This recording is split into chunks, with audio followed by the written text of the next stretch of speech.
Defense News in a nutshell, your fortnightly guide to all that's happening in MINDEF and the SAF in under 5 minutes. Here's what happened from the 3rd to 16th November. Minister for Defense Dr. Ng Eng Hen began his official trip to China with a visit to Exercise Cooperation 2014 in Nanjing. This year's bilateral exercise between the Singapore Armed Forces and the People's Liberation Army, or PLA, saw troops from both armed forces conducting conventional land warfare missions with the support of 3 main battle tanks from the PLA. Dr. Ng also visited the PLA Navy's North Sea Fleet in Qingdao, where he was given a tour on board China's latest warship, the Type 65 Jiangdao-class corvette Fushun. This allowed him to gain a better appreciation of the Chinese Navy's development and modernization plans. They were also kind enough to show us their Operation Command, which, as they told me, they show only to selected guests as a measure of confidence. We treasure each other's confidence in each other, and we will continue to find ways to step up that defense relationship. During his visit, Dr. Ng also met with several top Chinese leaders and delivered a speech on the Asian century at the PLA National Defense University in Beijing. Second Minister for Defense Chan Chun Sing visited SAF servicemen training in the Shoalwater Bay training area in Queensland, Australia recently.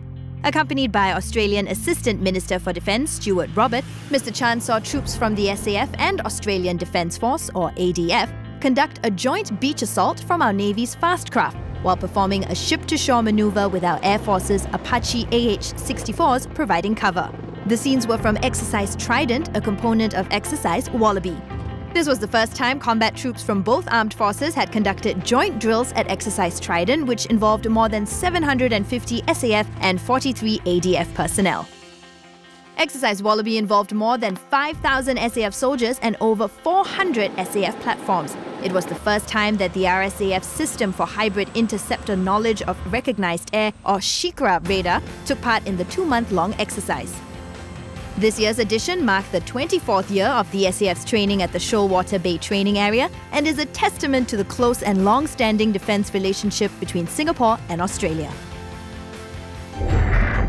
Minister of State for Defence Dr. Maliki bin Osman was in New Delhi for the India Global Forum. The forum focused on economic and security issues related to India's rise as a regional power and the policy outlook of the new Indian government.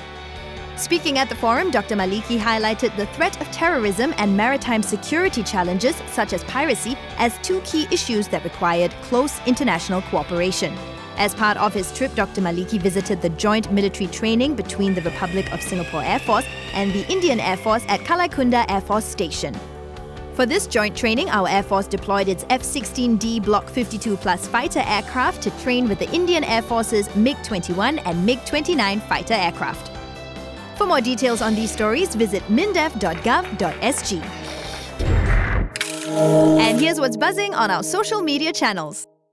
The RSN's patrol vessels play a vital role in supporting the Maritime Security Task Force. Along with other maritime partners, they watch our waters daily. Head to the Navy's Facebook page to find out more about Exercise Apex, where an RSN's patrol vessel and one of Police Coast Guard's patrol craft successfully disrupted a simulated sea threat posed by a small hostile boat.